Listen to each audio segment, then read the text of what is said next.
Buenas tardes con todos. No sé si me logran escuchar bien, Juan. Te escuchamos fuerte y claro, Jeffrey. Adelante, puedes continuar. Listo. Buenas tardes, muchachos. Hoy día vamos a hablar un tema de verdad muy importante de lo que es la seguridad del paciente en atención prehospitalaria. Vamos a empezar primero diciendo que la seguridad del paciente en atención prehospitalaria va a depender de una cosa importante. El paciente, desde que nosotros tomamos eh, contacto físico con el paciente, es decir, desde la escena hasta que nosotros hemos transferido al paciente en el centro hospitalario, todo lo que ocurre en ese lapso de tiempo, nuestra responsabilidad es única y exclusivamente de nosotros. Entonces, tenemos que dar la seguridad tanto en la escena, tenemos que saber cómo aseguramos nuestra escena y tenemos que saber cómo va a ser el transporte del paciente dentro de la unidad de emergencia. Entonces, esos dos puntos vamos a ir respondiéndole poco a poco. Y otra cosa muy importante, ¿será importante la velocidad que va el vehículo de emergencia? Es decir, si mi piloto va a 100 kilómetros por hora, a 120 kilómetros por hora y llega lo más rápido posible al centro hospitalario, ¿eso significa que mi paciente va a llegar en óptimas condiciones? Pues les voy diciendo desde ahorita, chicos, que eso es falso. Un paciente crítico, si yo lo llevo a esa velocidad, voy a llevarlo totalmente inestable.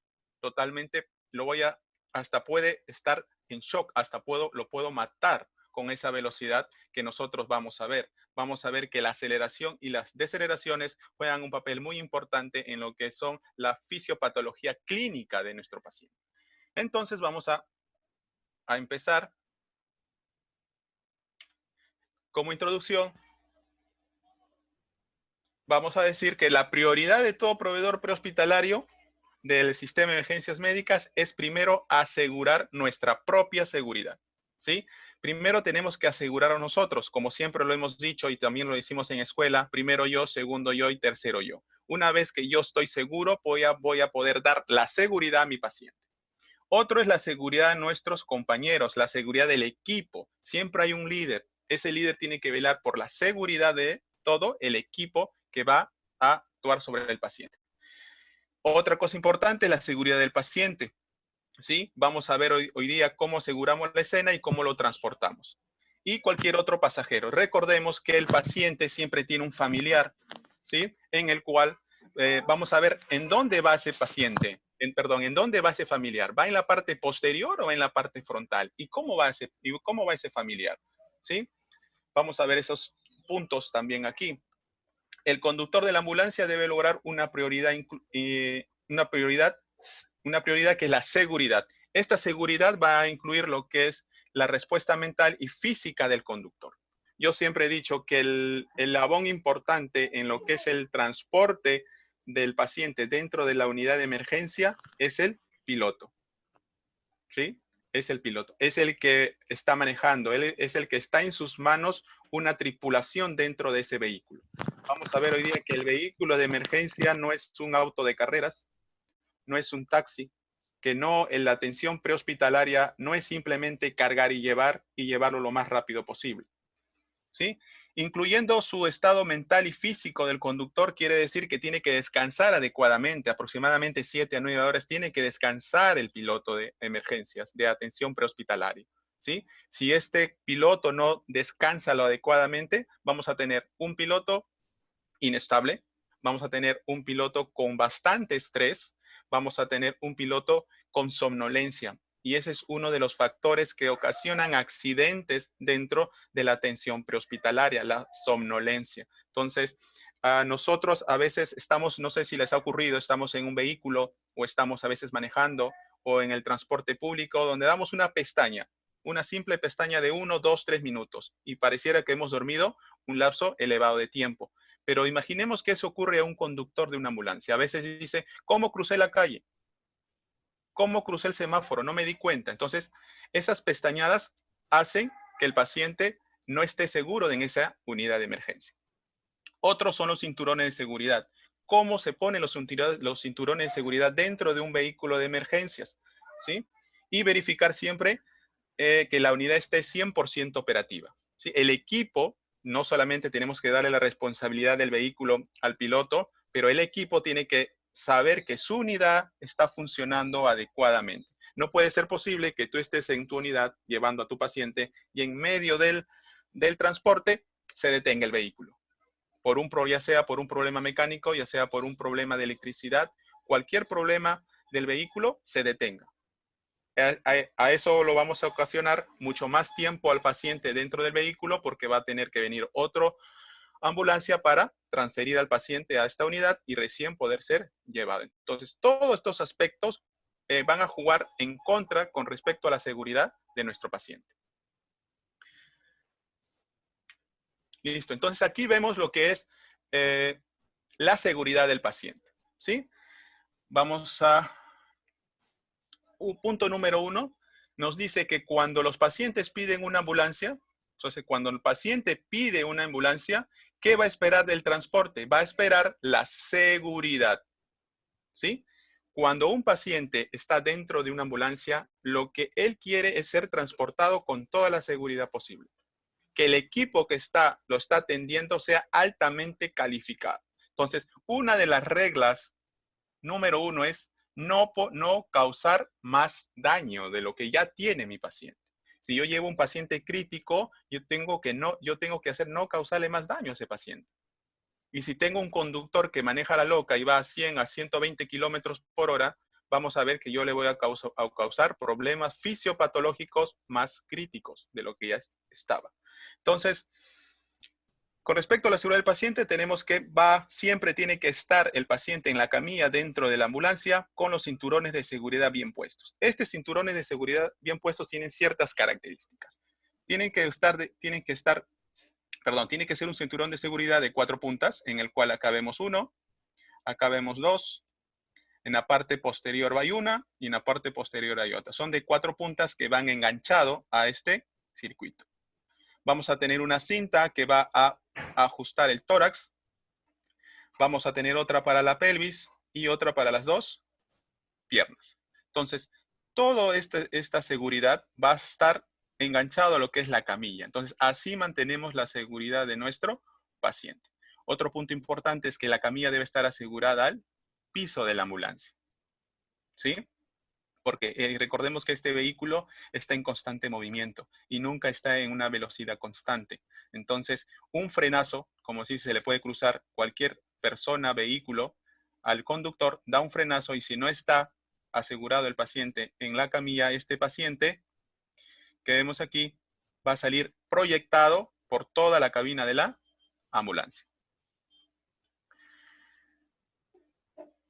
Bien, entonces estamos viendo que la seguridad comienza con el uso de los cinturones bien puestos para poder nosotros saber que está seguro mi paciente. Otro punto muy importante en el cual es dentro de la ambulancia es la seguridad del propio proveedor de atención prehospitalaria. ¿Sí? El proveedor de atención prehospitalaria siempre tiene que estar con el cinturón de seguridad puesto. ¿Sí? Ya sea el jefe del equipo o los demás proveedores que están dando atención al paciente. Entonces, otro punto importante son los objetos que se encuentran dentro de la ambulancia, ya sea los objetos pulsorcortantes, ya sea el balón de oxígeno. El balón de oxígeno tiene que estar seguro antes de transportar al paciente. Imaginemos, de la misma forma está siendo transportado el paciente, da un frenazo y el balón de oxígeno está siendo bien asegurado. Ese balón de oxígeno va a salir proyectado como un misil. Va a lesionar tanto al paciente como a los propios proveedores. Entonces, quien tiene la obligación y la responsabilidad de esas cosas es el propio equipo, pero principalmente es el piloto de la ambulancia. Un piloto de la ambulancia nunca debe avanzar si no está seguro de que todos estos factores que hemos hablado estén realizados. Al piloto no le va a tomar ni más de 30 segundos, 20 segundos en poder chequear que sus compañeros estén usando los cinturones de seguridad, que el paciente esté asegurado con todos los insumos de seguridad, bien puestos los cinturones de seguridad, que los objetos estén estables y no estén en movimiento. ¿Sí? Entonces, todos esos factores juegan algo muy importante.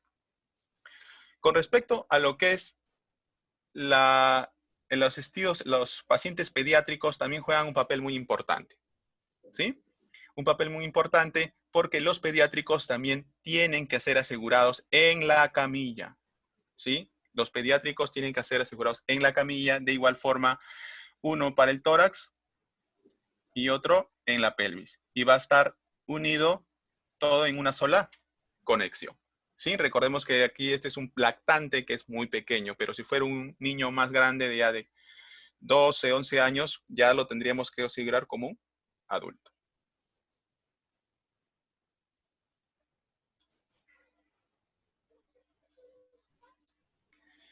¿Listo? Entonces, una parte importante de olvidarme es que la seguridad del paciente es nuestra responsabilidad. ¿Sí? Recordemos, chicos, que la responsabilidad del paciente depende de nosotros. Desde que yo tomo contacto físico con el paciente hasta ser transportado, todo lo que ocurre en ese lapso de tiempo va a depender exclusivamente de nosotros. ¿Sí? Listo. Aquí tenemos ahora la seguridad del pasajero. Les había dicho que siempre van los familiares dentro de un vehículo de emergencia. Entonces, esa seguridad de ese vehículo de emergencia va también hacia el familiar. Nunca, vamos a cambiar de lápiz, entonces, nunca el familiar va en la parte posterior. Nunca va aquí. ¿Sí? Siempre tiene que ir en la parte frontal. Imaginemos que este proveedor de atención prehospitalaria sea un familiar. ¿Sí? Entonces, tiene que ir en la parte frontal, igualmente usando los cinturones de seguridad. Y la ventana que se encuentra, el que da la comunicación del piloto con el equipo que está en la parte posterior, siempre tiene que estar cerrado. ¿Sí? Entonces, recordemos, repitiendo, nunca el familiar va en la parte posterior. ¿Y por qué dirán? Porque aquí se hacen maniobras, ¿sí? Se pueden utilizar dispositivos y eso es muy estresante para el paciente. Y también recordemos que es un espacio muy corto, ¿sí? Por eso va en la parte frontal. Otro punto importante es acerca también de los pediátricos.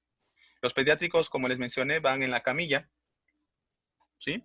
Y siempre va un familiar porque a veces los pediátricos son pacientes mucho más especiales en que cual necesitan de un familiar. Entonces va a ir ya sea el papá o la mamá o cualquier familiar puede ir en la parte posterior, pero sentados en la parte lateral de la ambulancia con los cinturones de seguridad, ¿sí? Esto no significa que como el familiar está con el cinturón de seguridad puesto en la parte lateral, el pediátrico puede ir en el regazo. ¿Sí? Esto no le da nada de seguridad al pediátrico, porque imaginemos que hay un accidente, da un frenazo, el pediátrico va a salir como a ver, disculpen, va a salir proyectado hacia hacia toda la cabina, ¿sí? Listo. Entonces, repitiendo, el pediátrico va en la camilla y el familiar va a la parte lateral con el cinturón de seguridad puesto. Seguimos. Aquí tenemos lo que les comenté al principio, la seguridad en la escena. ¿Cómo aseguro yo mi escena? ¿Cómo el vehículo de emergencia le va a dar seguridad a este paciente? ¿Sí? Entonces, la seguridad de este paciente va a empezar desde asegurar mi escena. ¿Y cómo yo aseguro mi escena? Vemos aquí, acá tenemos dos autopistas que va en esta dirección y la otra autopista que va en esta dirección. Aquí tenemos una división en el cual divide las dos autopistas. ¿Sí? Acá no transcursan peatones, acá no transcursan vehículos.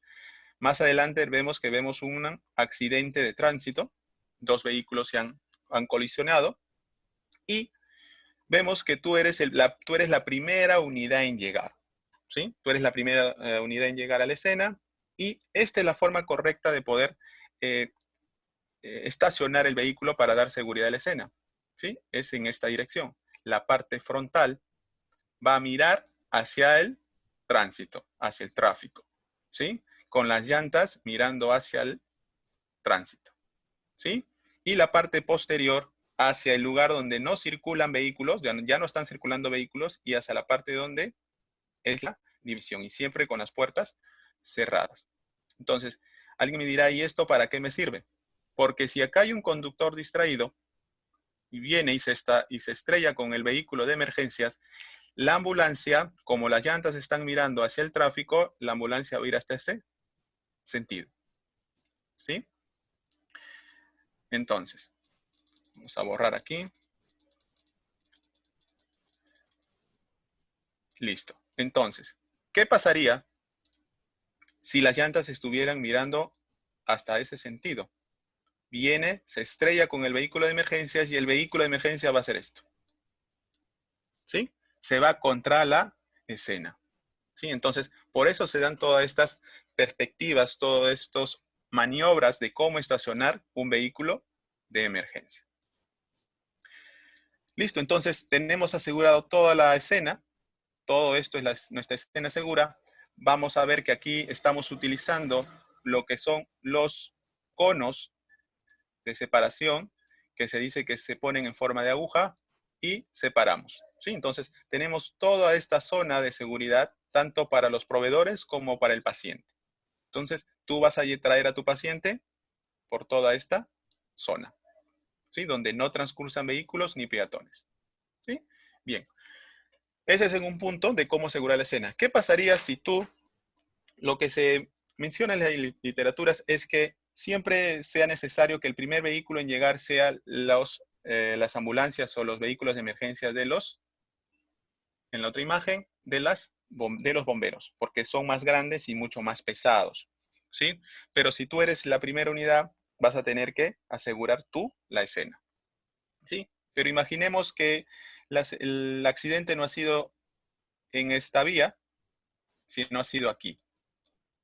Entonces, ¿cómo tendrías que estacionar tu vehículo?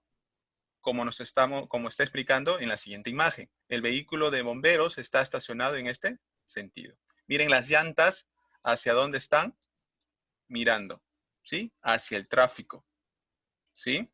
Y toda esta zona es libre, es seguro para que tú puedas trasladarte, ¿sí? Circular. Bien, otro punto importante es que hay vehículos en el cual tienen ciertas señalizaciones luminosas, porque las ambulancias también tienen, y los vehículos de bomberos también los tienen, en el cual hacen señalización, en el cual avisa al conductor que más adelante ha habido una emergencia. Entonces, eso lo vamos a explicar más adelante, ¿sí? Entonces, ya estamos viendo cómo poder asegurar mi escena con mi vehículo de emergencia. Si yo soy un proveedor de atención prehospitalaria y veo que mi piloto no está estacionando bien su vehículo, entonces yo tengo que decirle, ¿no? Asegúrame bien mi escena. Si tú ya sabes, pon tu vehículo de esta forma, mirando las llantas hacia el tráfico. Listo. Bien, aquí tenemos 4 episodios distintos, ¿sí? Que vamos a ir analizándolos poco a poco. Recordemos que en el traslado, la seguridad del paciente es del piloto de emergencia. Y si yo no soy el piloto de emergencia y soy el que está en la parte posterior y sé que mi piloto de emergencias, el conductor de emergencia está yendo a una velocidad excesiva y no está respetando todas las normas, yo tengo que avisarle porque mi paciente se va a poner mucho más crítico. Entonces, vemos aquí una ambulancia que tiene todo este ángulo de visión, ¿sí? La ambulancia tiene todo este ángulo de visión. Va a cruzar esta intersección en el cual la ambulancia ha visto a este camión. Ya lo vio, ¿sí? Miren, ya lo vio. Pero hay algo muy importante aquí. Hay un ángulo ciego que no le está permitiendo ver este otro vehículo. Si este vehículo de emergencias se deja guiar porque simplemente es un vehículo de emergencias y puede ir a la velocidad que él desee y puede cruzarse las luces rojas y las calles y las pistas como se le dé la regalada gana, ¿qué va a pasar? Va a cruzar, va a venir el otro carro y se estrella. ¿Sí? Entonces, esto no debe ocurrir. ¿Cómo tendría que haber cruzado esa ambulancia, ese vehículo de emergencias? ¿Sí? A ver, vamos a ver cómo tendría que haber cruzado. El vehículo de emergencias que se encuentra aquí viene de forma a su velocidad constante, baja la velocidad, tiene que bajar la velocidad, ve que el camión ya se detuvo, baja velocidad, mira a este lado y ve que hay un carro. Pero el vehículo que está aquí, este auto que está aquí, como ha bajado la velocidad la ambulancia, ya lo vio. entonces se detiene o se puede detener aquí, pero ya no va a cruzar. Entonces, la ambulancia lo que le va a hacer es permitirle que cruce, ¿sí? Porque si ustedes están viendo, acá hay una línea amarilla. ¿Qué le indica? Que el sentido de esta carretera es hacia ese lado y por aquí viene otro sentido de otro vehículo, ¿sí? Entonces, hay que tener la prioridad y la prudencia de poder adelantar el vehículo, pasarse hacia el otro carril y poder cruzar y no ocasionar un accidente de tráfico, ¿sí? Listo. Esa es en la primera imagen. Esto no le va a tomar menos de 2-3 segundos en hacer todo este tipo de reacción para poder cruzar esta vía. En la siguiente imagen, vamos a ver, igualmente tenemos un vehículo de emergencia, pero ¿qué está haciendo este vehículo de emergencia? Está mirando al semáforo y está en verde, ¿sí? Entonces, acá hay otro semáforo que está en rojo. El vehículo se detuvo. Imaginemos que este semáforo también está en rojo y el vehículo de acá, este camión también se detuvo. Imaginemos que el vehículo de emergencia se deja llevar por la luz verde, pero como es ambulancia, se pasa, mire la intersección de las calles, ¿sí? Se pasa, cruza intempestivamente y este carro de roja, el carro de rojo, se pasa a la luz roja. ¿Qué va a ocasionar? Un accidente a este nivel, ¿sí? Entonces, recordemos que las ambulancias tienen la preferencia, pero hay que cruzar con todas las medidas de seguridad necesarias. ¿Sí? Tenemos varias intersecciones. ¿Cómo tendría que haber cruzado? Viene la ambulancia, se detiene en esta línea blanca, baja la velocidad, mira el camión, le hace las señalizaciones la ambulancia, se detiene el camión, cruza a mitad de camino y en la mitad baja la velocidad para que los vehículos que se encuentran aquí se detengan y la ambulancia pueda cruzar libremente, ¿sí? Entonces, nunca permitan que el vehículo de emergencia cruce intempestivamente, ¿sí? Listo. Aquí tenemos otra imagen en el cual vemos que acá hay un vehículo de emergencias. Acá hay una línea amarilla que te dice que hay doble carretera, son dos sentidos. Esta carretera va en este sentido y esta carretera va en este sentido, ¿sí? Entonces, qué más podemos observar? Que hay peatones, ¿sí? Vemos un peatón con un niño, otro peatón, vemos un vehículo, vemos que este auto de color verde está haciendo esto. Va a cruzar hasta a este carril. Y acá hay un auto de color rojo que va a cruzar en este sentido. La ambulancia, como no le dan pase y hay tráfico, roba un poco la otra vía y si no es prudente, va a acelerar con toda la velocidad y ¿con quién se va a encontrar? Con el carro verde. ¿Qué va a ocasionar? Un accidente, una colisión a este nivel, ¿sí? Y de repente, si este peatón cruza, puede atropellarlo, ¿sí? Y lo puede matar. Entonces, si ocurre esa desgracia, Dios no quiera, la atropella al peatón y el peatón lamentablemente fallece, el juez lo único que va a decir es que lo mataste, lo atropellaste. No hay otra salida en ese sentido, ¿sí? Entonces, tenemos que darle la seguridad al peatón y a la tripulación que va dentro de la ambulancia. Por eso ahora les digo, ¿quiénes manejan los vehículos de emergencias? Aquí en Perú, ¿quiénes son los que manejan los vehículos de emergencia? Simplemente las personas que tienen una licencia de conducir y tienen la categorización A2B. Con eso es suficiente para que una persona se suba a un vehículo de emergencias, ¿sí? Entonces, inclusive no tienen la capacidad no saben nada de atención prehospitalaria a veces, los conductores de ambulancias. Y la norma dice que el conductor de ambulancia tiene que tener por lo menos saber soporte básico de vida. Y aquí eso no se cumple. ¿Sí? Entonces, ¿cómo tendría que haber cruzado este vehículo? Primero tiene que pegarse a esta línea amarilla, muy pegado, muy pegado. ¿Para qué? Para hacer sombra. ¿Para qué? Para que el vehículo lo pueda ver. Entonces, porque aquí cruzan carros, van en esa dirección. Entonces, muy pegado a la línea amarilla, va muy suave, muy despacio, muy despacio. Entonces, esto va a hacer que el vehículo verde lo vea. No ves que no está yendo a velocidad, sino está yendo despacio. Ya lo vio, se detiene el vehículo verde. Los peatones, porque el vehículo de emergencia está con sus sirenas y sus luces, ven los peatones al vehículo de emergencia, se detienen y le va a dar paso. Una vez que se encuentra ya en la intersección, tiene que bajar la velocidad para que este vehículo de color rojo también se detenga y el vehículo de emergencia pueda pasar. ¿Cuánto tiempo le tomó al conductor de emergencias hacer todas estas maniobras? No menos de 5 segundos, 10 segundos, ¿sí? Entonces, es algo muy importante que a veces no le damos importancia. No, yo me paso de frente en la autopista, yo soy meteoro, yo cruzo, manejo, piso, me voy a 120 kilómetros por hora y si me paso luz roja, me pasé. Pero recordemos que podemos ocasionar accidentes muy importantes.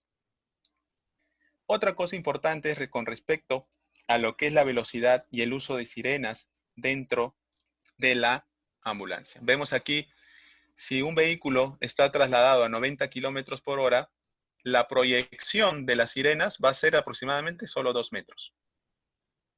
Pero si esta ambulancia se traslada a 45 kilómetros por hora, la proyección de las sirenas va a ser mucho mayor, va a dar hasta 7 metros. Entonces, este vehículo, si va muy rápido a 90 kilómetros por hora, la proyección de las sirenas no lo va a escuchar este vehículo que se encuentra aquí, ¿sí? Porque la velocidad hace que disminuya la proyección de la sirena. Pero si vas lento, la proyección de la sirena va a ser mucho mayor y va a llegar al vehículo que está adelante tuyo, ¿sí? Entonces, son todas estas cosas importantes que aquí no se da mucha importancia, ¿sí? Entonces, pasemos al siguiente. Bien, entonces todo esto viene a ser de cómo poder trabajar, cómo poder asegurar mi escena. ¿Sí? Si yo aseguro mi escena, voy a mantener mi seguridad y voy a hacer que mi paciente esté seguro en el área de trabajo. Entonces aquí tenemos varias áreas en el cual la primera es área de precautoria o de avanzada. ¿Qué se encuentra aquí o qué significa esta área de avanzada? En el cual aquí se van a encontrar los vehículos que tienen los símbolos de emergencia, ¿sí? Vimos más adelante que había un vehículo de emergencia donde tenía ciertas flechas luminosas. Entonces, esos vehículos van en esta área. ¿Para qué? Para que los vehículos, vamos a cambiar de puntero, para que los vehículos que vienen en este sentido vean esta señalización, estos signos luminosos, y se den cuenta que más adelante hay un accidente. ¿Sí? Esa es la área de avanzada, donde están los vehículos de señalización. ¿Sí?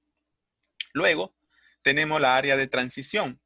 La área de transición es donde ya se va a dividir la autopista en el cual a través se va a comenzar a usar los conos para poder asegurar mi escena. ¿Sí?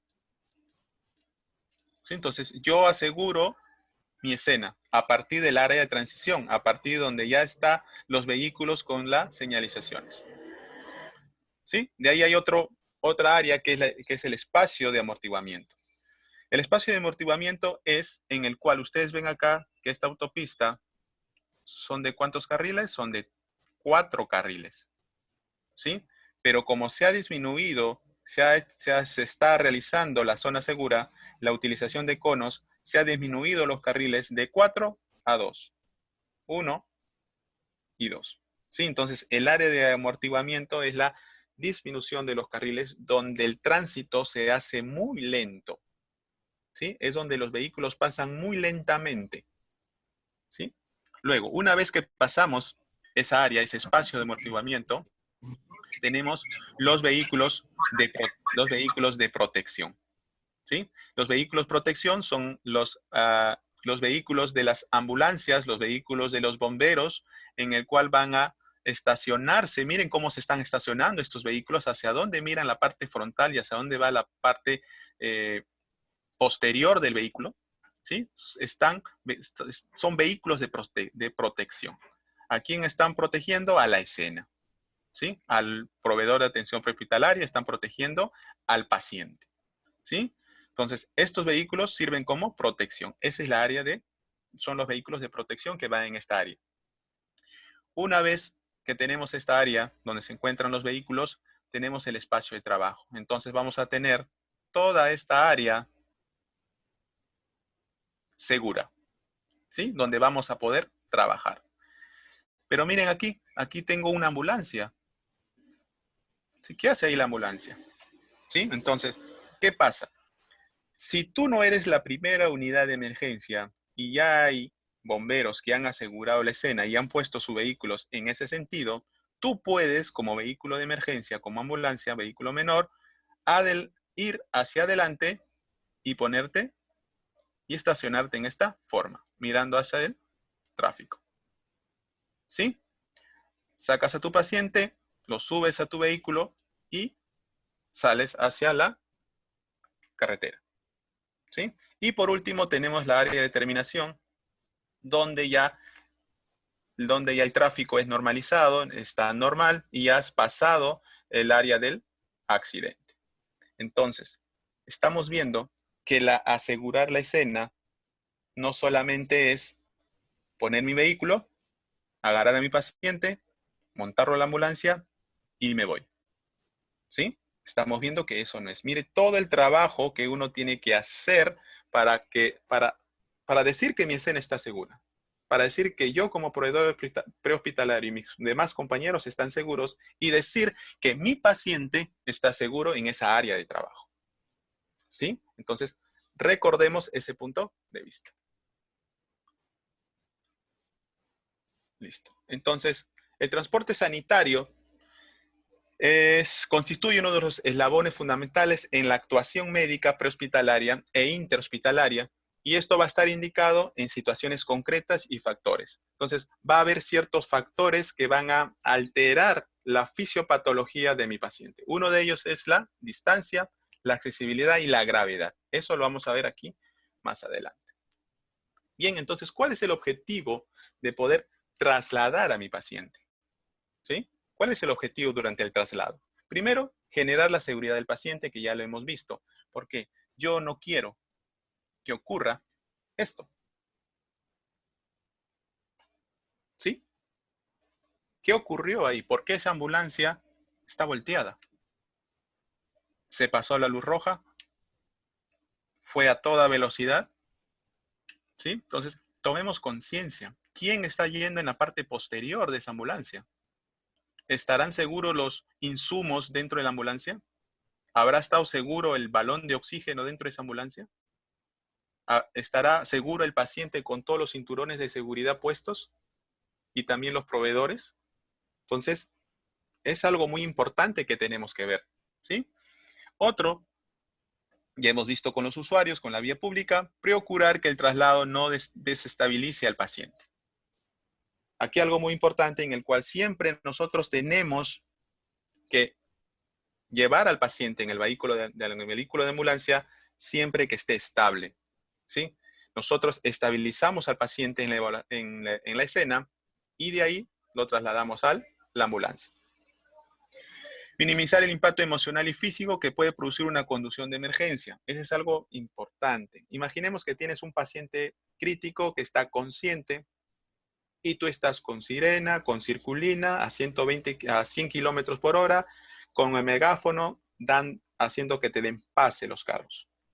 Todo eso está influenciando en tu paciente. Todo eso está escuchando tu paciente. ¿Qué puede pensar? ¿Me voy a morir? ¿Llegaré vivo al hospital?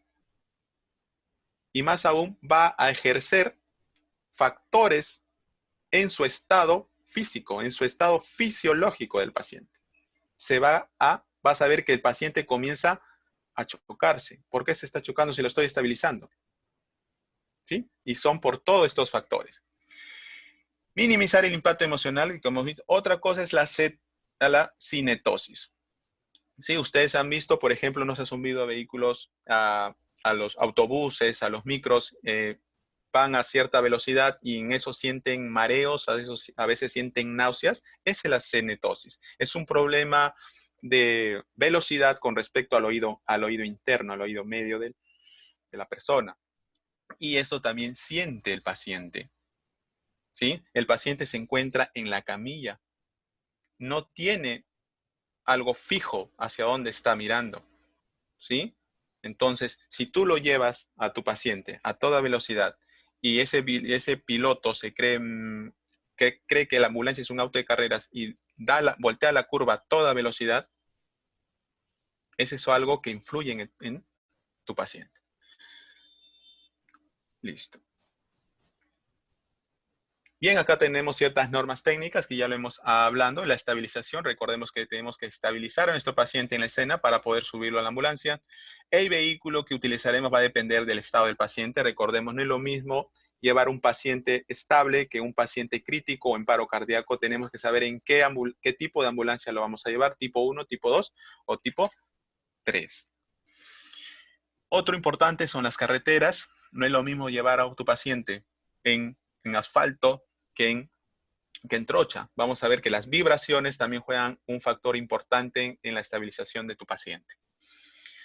Siempre proporcionaremos al paciente y a su familiar información sobre los posibles usos de las señales acústicos.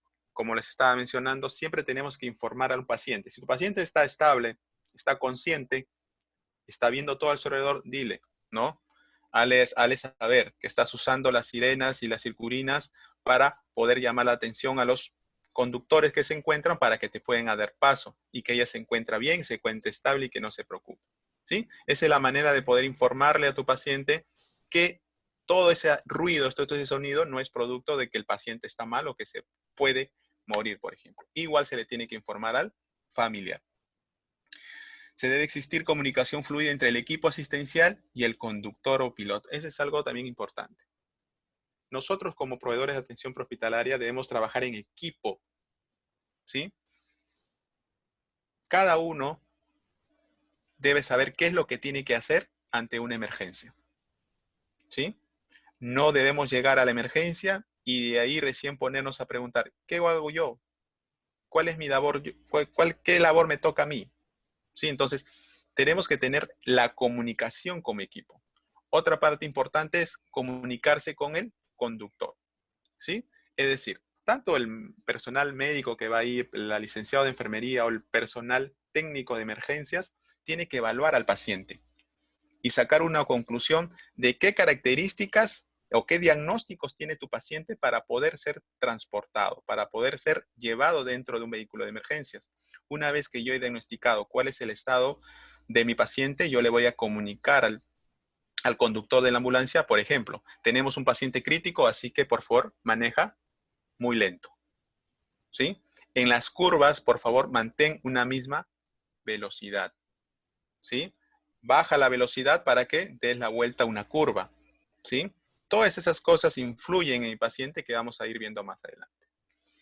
Otra cosa importante es elegir las rutas alternativas con menor tráfico. Recordemos que el conductor tiene que saber por dónde ir, donde haya menos congestión, menos tráfico.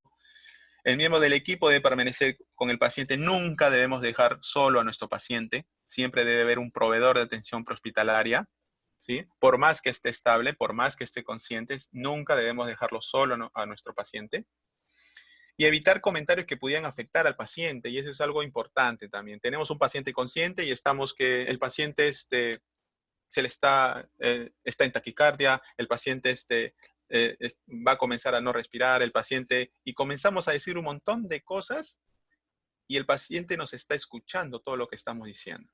¿Sí? Entonces, todas esas cosas, todos esos comentarios, debemos saber cómo transferirnos, cómo informarnos, ciertos códigos utilizar cuando estamos dentro de la ambulancia y exclusivamente con el paciente. Y mejor y peor aún si tenemos un paciente consciente.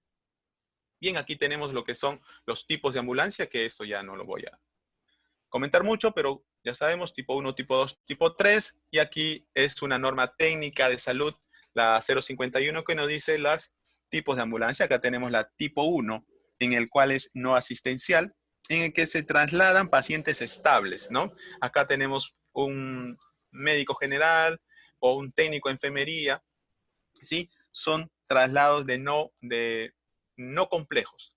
Pero si en tu servicio solamente tienes una unidad y esa es la única unidad de emergencia que tienes, solamente en esa excepción puedes trasladar a otro tipo de pacientes, ¿sí? Y el piloto. Vamos a dejar este punto del piloto, porque aquí también dice lo mismo, piloto entrenado y piloto entrenado. Vamos a dejar eso al último. Ambulancias tipo 2, tenemos asistencial medicalizable. Aquí tenemos a médico general, licenciado en enfermería, pero ya están estos profesionales ya están entrenados en lo que es la atención de pacientes críticos, ¿sí? Son pacientes críticos estables que van en las ambulancias tipo 2. Y en ambulancia tipo 3 ya son pacientes que no están estables, pero ya hay un médico especialista en emergencias y también una licenciada en enfermería en emergencias de pacientes críticos. Aquí hay algo muy importante en el cual en las dos tipos de ambulancia nos dicen 1, 2, 3. ¿Qué nos dice ahí? Nos dice piloto entrenado en reanimación básica, es decir, en soporte básico de vida, ¿sí? ¿Se cumplirá esta norma? ¿Se cumplirá? Yo creo que no. No se está cumpliendo. Pero debería, un conductor de una ambulancia debería ser un proveedor de atención prehospitalaria, entrenado, capacitado, teniendo su BLS, ¿sí? Para poder manejar un vehículo de emergencia, ¿sí? Entonces, tenemos que tomar estos 3 puntos muy importantes.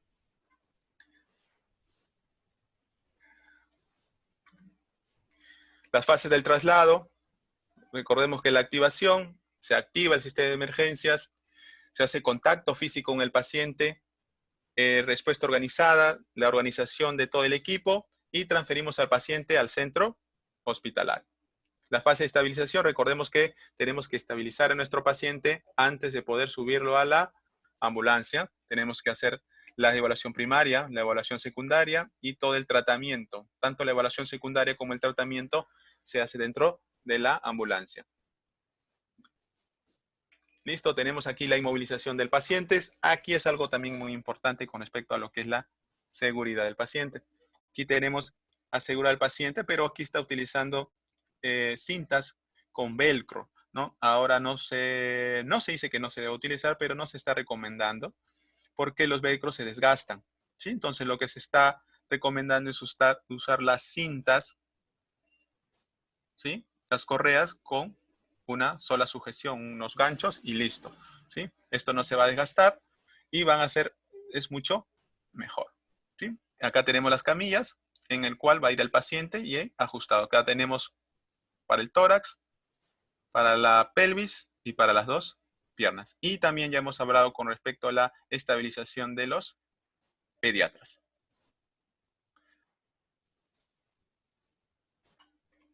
Listo, acá tenemos también una parte importante en lo que es la seguridad del paciente, es cómo lo llevamos dentro de un vehículo de emergencias. Según su condición clínica, tiene que ser transportado. No todos los pacientes son iguales. Entonces, tenemos por aquí pacientes que tienen trauma multisistémico, ¿sí? Traumatismo medular, por ejemplo, lo vamos a llevar en decúbito dorsal. Pacientes con dolor abdominal para poder bajar ese dolor abdominal, lo vamos a llevar en decúbito dorsal con piernas flexionadas. Tenemos a pacientes que tienen problemas respiratorios leves, lo vamos a llevar en semifowler de 30 grados. Pero si esta disnea ya es moderada, lo vamos a llevar en posición Fowler de 45 grados. Pero ¿qué pasaría si esta disnea ya es severa? ¿Sí? Lo vamos a llevar en ángulo de Fowler de elevado de 90 grados. ¿Sí? Este paciente ya está complicado con respecto al sistema respiratorio, ya no puede respirar adecuadamente.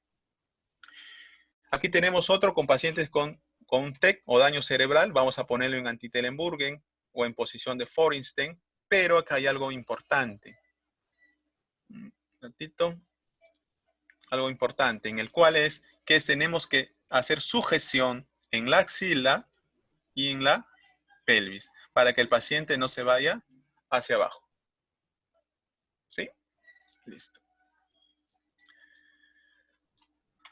Otra adecuada posición durante el traslado es la posición de Tellenburgen o modificado anti-shock, que vamos a hacer con las piernas elevadas. ¿Sí? Elevamos las piernas y esto hace que la sangre vaya hacia el cerebro y llene adecuadamente el sistema, el corazón. Posición de la lateral a pacientes que están con nivel de conciencia presente.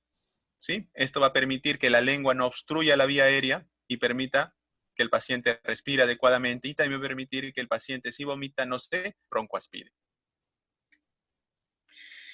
Otro punto importante es cuando un paciente tiene que ser intubado, vamos a ponerlo en posición de Rouser, y en pacientes gestantes, a partir de los 6 meses, vamos a ponerlo en decúbito lateral izquierdo, y esto va a mejorar la irrigación de la placenta, ya que va a evitar la presión del útero sobre la vena cava.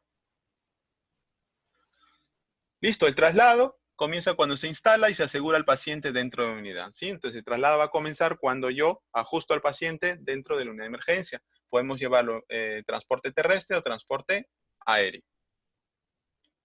Y la transferencia es cuando ya dejamos al paciente en el centro hospitalario. La reactivación es algo también muy, muy importante, en el cual una vez que ya se ha trabajado en la escena, ya se ha dejado al paciente en el centro hospitalario, tenemos que reactivar esa unidad para que vuelva a salir a otra emergencia. 2 puntos importantes: el personal prehospitalario deberá reorganizar de nuevo todo la ambulancia con respecto a si hay oxígeno, los punzocortantes, si están los dispositivos de vía aérea, por ejemplo. Entonces, todo eso tiene que funcionar y el piloto tiene que encargarse de que este vehículo esté funcionando correctamente, tanto en lo que es la electricidad del vehículo o los problemas mecánicos que pueda tener. ¿Sí? Entonces, dijimos que hay ciertos recursos en el transporte sanitario que va a haber ciertas fuerzas físicas que van a afectar al paciente. Y eso va a hacer que el paciente no esté seguro dentro de nuestro vehículo de emergencia. Y esas fuerzas físicas son la velocidad, con respecto a lo que es la aceleración y la deceleración, en cambios de dirección, esos pilotos que les gusta voltear una curva a toda velocidad, la altitud, las vibraciones mecánicas, los ruidos como las vibraciones acústicas, esos pilotos o proveedores de atención prehospitalaria que les gusta andar con sirena y circulina a todo nivel, y la temperatura. Bien, entonces, ¿qué ocurre cuando nosotros aceleramos y desaceleramos el carro? ¿Sí? El vehículo de emergencia. Va a haber cambios en la circulación, va a haber desplazamiento de sangre dentro del sistema circulatorio y también va a haber redistribución del transitorio de líquidos. Aquí tenemos las alteraciones de aceleraciones bruscas. ¿Qué va a producir mi paciente? Hipotensión arterial, disminución de la presión tanto venosa central como intracraneal, taquicardias reflejas, y vemos que cómo me altera la aceleración a mi paciente. ¿Sí? Entonces nos estamos dando cuenta que no por manejar muy rápido mi paciente va a llegar estable. Al contrario, manejar muy rápido puedo llegar con un paciente cadáver, muerto. ¿Sí? Entonces, tenemos que tomar las previsiones del caso, ¿sí? Como equipo. Las deceleraciones bruscas pueden provocar ¿qué cosa? Hipertensión, bradicardia, desplazamiento de vísceras, aumento de la presión intracraneal.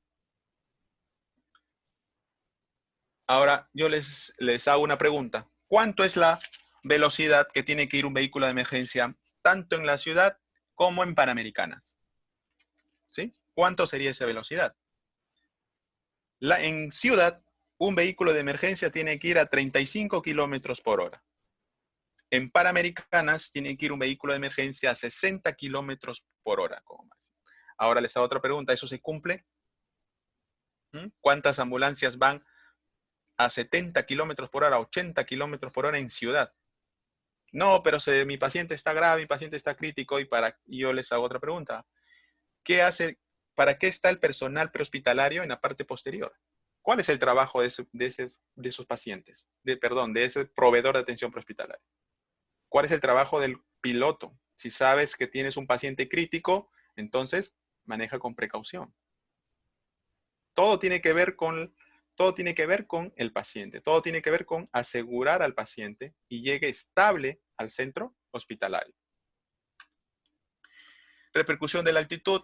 Vamos a ver que va a haber dilatación de la cavidad orgánica. Recordemos que a mayor altitud, menor oxígeno, en el cual los gases tienden a expandirse porque hay dilatación de las cavidades orgánicas, y esto es muy importante en pacientes que tengan neumotórax, ¿sí? Porque los gases se expanden, ¿sí? Hay aumento del gasto cardíaco, hiperventilación refleja, todo lo que nosotros podemos ocasionar si no sabemos que la altitud trae repercusiones a mi paciente.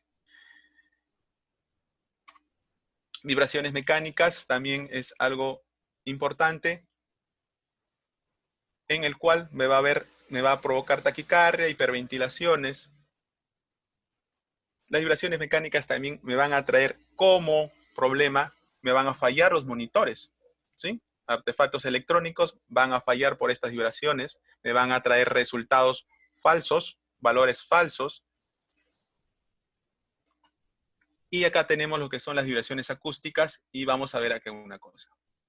Mientras las sirenas, ¿cuántos decibeles producen? Alrededor de 90 a 100 a 110 decibeles. Las sirenas. ¿Qué ocasiona esta cantidad de decibeles? Lo tenemos aquí. Va a ocasionar la exposición breve, puede provocar una pérdida auditiva permanente, ¿sí? Entonces, esos pilotos, esos proveedores de atención prehospitalaria que les gusta ir con sirena y circulina, ya saben cuál es la consecuencia. Ahora, y la temperatura también es algo importante, ¿sí? El exceso de frío va a provocar escalofríos, colapso muscular, colapso venoso. El exceso del calor va a provocar hipotensión, vasodilatación periférica, ¿sí? Ahora, otro punto importante, creo que esta ya es la última diapositiva, ¿sí? Algo muy importante, ¿qué hacemos nosotros yendo con sirena y circulina si aquí en nuestro país, en Perú, no tenemos una educación vial? ¿Te van a dar paso? ¿Te van a dar paso? ¿Saben cómo dar paso a un vehículo de emergencia? ¿Saben cómo dar paso a un vehículo de emergencia? No, no te lo van a dar por más sirena y circulina que andes, ¿sí? Entonces, esas son las cosas que tenemos que decir en esta videoconferencia. Otro punto importante que no quería dejar pasar es que la distancia máxima para poder transportar a un paciente por vía terrestre, es a 100 kilómetros por hora, ¿sí? Más de 150 kilómetros por hora ya tenemos que trasladarlo por vía aérea, pero eso aquí no se cumple, ¿sí? Van mucho más distancia. Listo. Para terminar, recuerden, la seguridad del paciente es asegurar la escena y la seguridad en el transporte. Y por último, que la seguridad del paciente va a depender desde que nosotros tomamos contacto con el paciente físicamente en la escena hasta que lleguemos a trasladarlo a un centro hospitalario. Gracias. Juan. Listo, Jeffrey, bastante claro, no hubo interrupciones, estuvo bastante agradable. Vamos a dejar de compartir la pantalla para poder pasar a la siguiente fase, ¿ok? Todos los participantes, por favor, colocar sus preguntas dentro de la bandeja de chat. Voy a ir respondiendo a medida de que se van ingresando, ¿ok? Entonces, tenemos una primera pregunta. ¿La posición anti-shock o Trendelenburg es útil actualmente? La bibliografía actual dice que genera un grado de dificultad respiratoria. ¿Cuál es su opinión acerca de eso? Gracias de antemano. Pregunta César Romero Arias.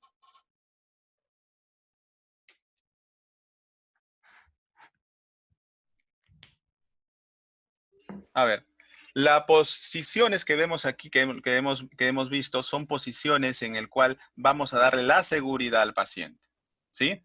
Las literaturas, todo esto es científicamente probado, ¿sí? Entonces, tenemos que hacer caso a los que nos dicen los métodos científicos para poder poner la posición adecuada a nuestro paciente. Recordemos que no solamente es subir al paciente dentro de la ambulancia y llevarlo lo más rápido posible.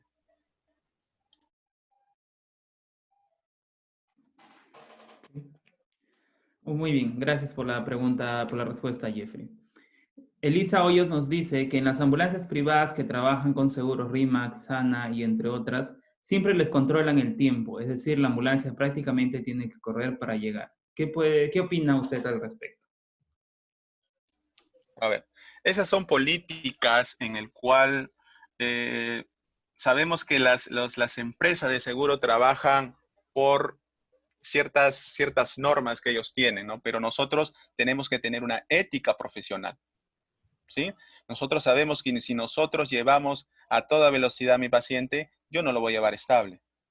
O sea, ahora sabemos que las aceleraciones, las vibraciones, los sonidos acústicos provocan ciertos factores de riesgo a mi paciente, ¿sí? Entonces, tendríamos que evaluar todos esos aspectos y comentarles. De repente, las empresas de seguros buscan su propia conveniencia, se podría decir, para poder trabajar en ese sentido. Podría acotar también que probablemente las personas que estén a cargo del despacho de las emergencias desconocen de estos criterios y lo que hacen es presionar para lograr un nivel de producción. Se los comento porque yo también trabajé en un sistema de atención prehospitalaria y más o menos el manejo era de esa forma. ¿Ok? Tenemos más preguntas, voy a activar mi video para poder interactuar y sienten que alguien está aquí respondiendo. Julio Santos Cayata pregunta. Un saludo desde Bolivia. La consulta es, para posicionar la ambulancia cuando hay un accidente en carretera y no hay otro vehículo de atención prehospitalaria, ¿cómo posiciono mi ambulancia y a qué distancia del accidente lo tengo que colocar? ¿Listo, Juan? Bien, nosotros lo explicamos. Si tú eres la primera unidad de emergencia, ya lo hemos explicado en una diapositiva que vimos, cómo tiene que estar posicionado tu vehículo. Eso siempre y cuando si eres tú la primera unidad de emergencia.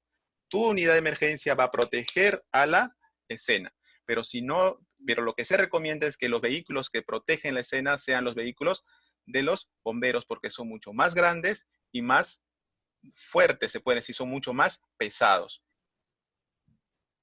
Ok, gracias. Nos preguntan también, ¿cuál es la distancia máxima de traslado de un paciente por vía terrestre?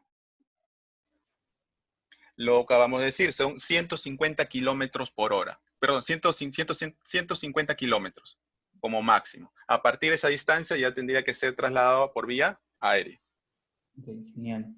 Enrique nos dice, si en la ciudad debe ir a 35 kilómetros, ¿por qué no respetan eso y suenan las circunstancias exageradamente? No entiendo, al parecer los conductores desconocen de este criterio. Exacto. Los conductores de atención prehospitalaria en Perú no están capacitados o no llevan cursos para subirse a un vehículo de emergencia. Entonces, ¿quiénes manejan los vehículos de emergencia aquí en Perú? Un señor que manejó o un tráiler o un autobús y simplemente que tiene la licencia de conducir A2B. Entonces, con esa licencia de conducir A2B es suficiente para que una persona se sube a un vehículo de emergencia. Yo he conocido personas supuestamente profesionales de atención prehospitalaria que la única herramienta que le dieron para subirse a un vehículo de emergencia era solamente la licencia A2B. Como hemos visto, lo que se pide es que tenga la certificación y esté preparado en atención prehospitalaria y también sepa lo que es soporte básico de vida. Para acotar también, existe una cultura en nuestro país de lo mínimo. Si tú necesitas algo mínimo para cumplir tus requisitos para poder trabajar, es lo mínimo que se pide. pero no se están manejando con estándares. El Perú no tiene un estándar exacta para el que opera un vehículo de emergencia, pero sí existen los estándares internacionales. Es donde nosotros ya vamos a buscar o es donde nos acogemos a un programa internacional. Por ejemplo, tenemos una certificación que es el EVOS, que es lo recomendable para un operador de vehículos de emergencia, para quien vaya a conducir una ambulancia. Adicional a eso sí se le debe de pedir mucha capacitación para que el trabajo sea óptimo. Muchas veces se pide o se denomina conductor paramédico y lo que se le pide es un curso de RCP y su licencia 2B. Él podría ser la persona que te atienda en el caso de una emergencia en carretera, por ejemplo. Entonces, te puedes sentir seguro en este tipo de espacios, te puedes sentir seguros ante un servicio de prehospitalario que no tiene una mayor exigencia a las personas que trabajan dentro de este ámbito, tendríamos que analizarlo. Si nosotros estamos dentro de ese rubro, si estamos dentro de ese espacio laboral, tenemos que analizar.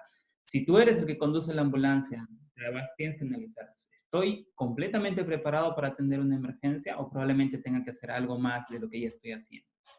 ¿Ok? Nos dice Lucy Liñán. Saludos desde Trujillo.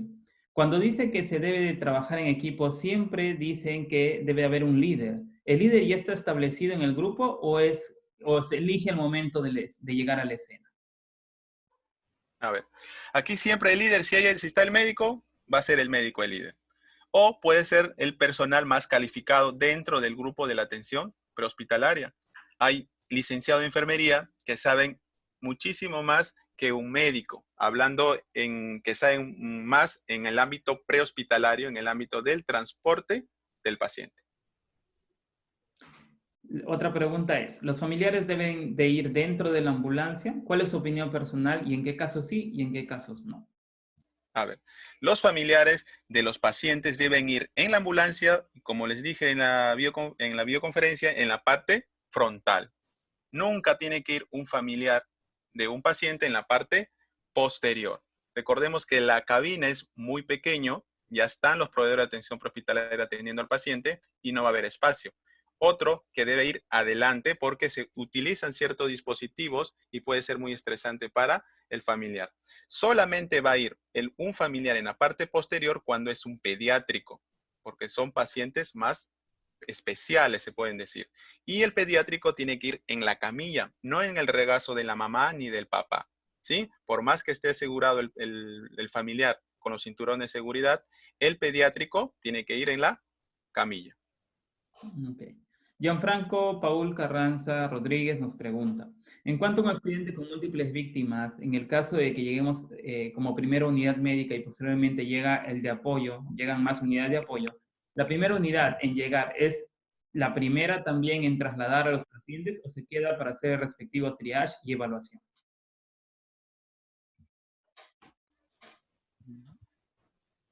¿Podemos repetir la pregunta, por favor? En cuanto a un accidente con múltiples víctimas, en el caso de que lleguemos como primera unidad médica y posteriormente lleguen más unidades de apoyo, ¿la primera unidad en llegar es la primera también en trasladar a los pacientes o se queda para el respectivo triage y evaluación?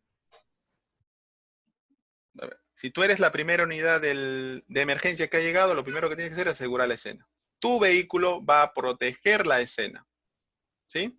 Luego que van a llegar más vehículos de emergencias, van a llegar los vehículos de bomberos. Y estamos repitiendo que los vehículos de bomberos son de preferencia para poder asegurar la escena porque son vehículos mucho más grandes y mucho más fuertes. Entonces, tu vehículo ya tendría que encargarse al transporte de los pacientes.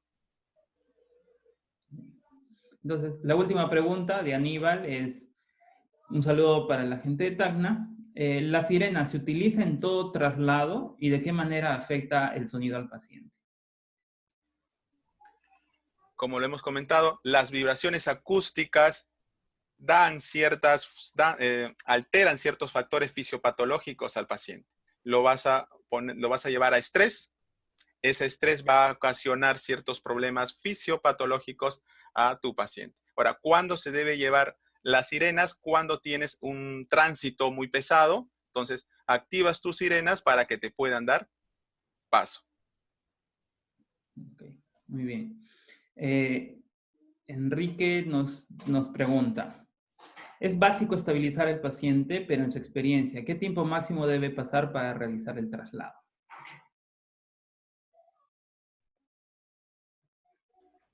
A ver, primero lo que tienes que hacer es estabilizar a tu paciente. Para eso tienes que tener un equipo capacitado de lo que va a hacer en la escena, ¿sí? Recordemos que tiene que hacer su evaluación primaria, estabilizar a tu paciente y luego transportarlo. Lo menos tiempo posible que tú estés en la escena va a ser beneficioso para tu paciente. Entonces, lo trasladas a la ambulancia y lo llevas con todas las seguridades necesarias, con la velocidad necesaria que se requiere. Por eso les dije que el equipo debe diagnosticar el estado de tu paciente e informar al piloto que, que el paciente tiene ciertas condiciones y debe ser trasladado a tal velocidad y con tales condiciones. Ok. Listo, entonces esa fue la última pregunta. Sé que hay más personas comentando, sé que hay más preguntas. En términos generales, hay preguntas que están realizando que lo podemos manejar con otros tópicos, con otras conferencias que ya se dieron y que se van a dar, ¿ok? A todos los que estén conectados, quiero agradecerles por su presencia, quiero darles la bienvenida a la Escuela Peruana de Paramédicos. Vamos a estar compartiendo con ustedes una serie de conferencias. Vamos a hacer lo posible para tener una conferencia por semana, sin embargo, para todas vas a tener que hacer el mismo proceso, ir, inscribirte, completar los datos y todo lo demás, y comparte el post para que más personas puedan enterarse de que también tienen una opción de capacitación gratuita. Un saludo, un fuerte abrazo a la distancia. Les pido, por favor, a aquellos que hayan considerado esto una muy buena experiencia, puedan pasarse por la página de la escuela y dejar un comentario positivo. Así alentamos aún más a nuestros instructores, alentamos aún más a las personas que están interesados en participar de esta conferencia, en poderlo llevar. Muchas gracias a todos. Espero verlos en una próxima conferencia. Quien les saludó, el CEO de la Escuela Peruana de Paramédicos, Juan Tolentino Brancacho. Agradecer a nuestro instructor Jeffrey Ronquillo, a Lizzy Peña y a Franz García, quienes han estado al pendiente y han ayudado a moderar la sala. Todo salió de forma satisfactoria. Siempre van a haber personas que no lograron ingresar, no se preocupen. Vamos a subir el resumen de esta conferencia a nuestro canal de YouTube. Nos pueden buscar como Escuela Peruana de Paramédicos en YouTube y se suscriben para que les llegue esta y más conferencias. Muchas gracias. Para los que quieran inscribirse para el día de mañana, que vamos a estar con nuestro ponente Edwin Dávila desde Ecuador, les pido por favor que se vayan ahorita a la página y comenten el post antes de que se cierren las inscripciones. Gracias, eso fue todo. Un saludo para todos los conectados, para Ayacucho, para Arequipa, para Cusco, para Ecuador, para Bolivia, para Trujillo. Un saludo para ustedes. Gracias. Tus palabras finales, por favor, Jeffrey, y ya voy a proceder a cerrar la sala. No, agradecerte, Juan, para poder elegirme, para poder exponer el tema. Y nada, eso sería todo. Listo, Jeffrey, muchas gracias. Nos vemos, chicos. Nos vemos en la próxima transmisión. Bye.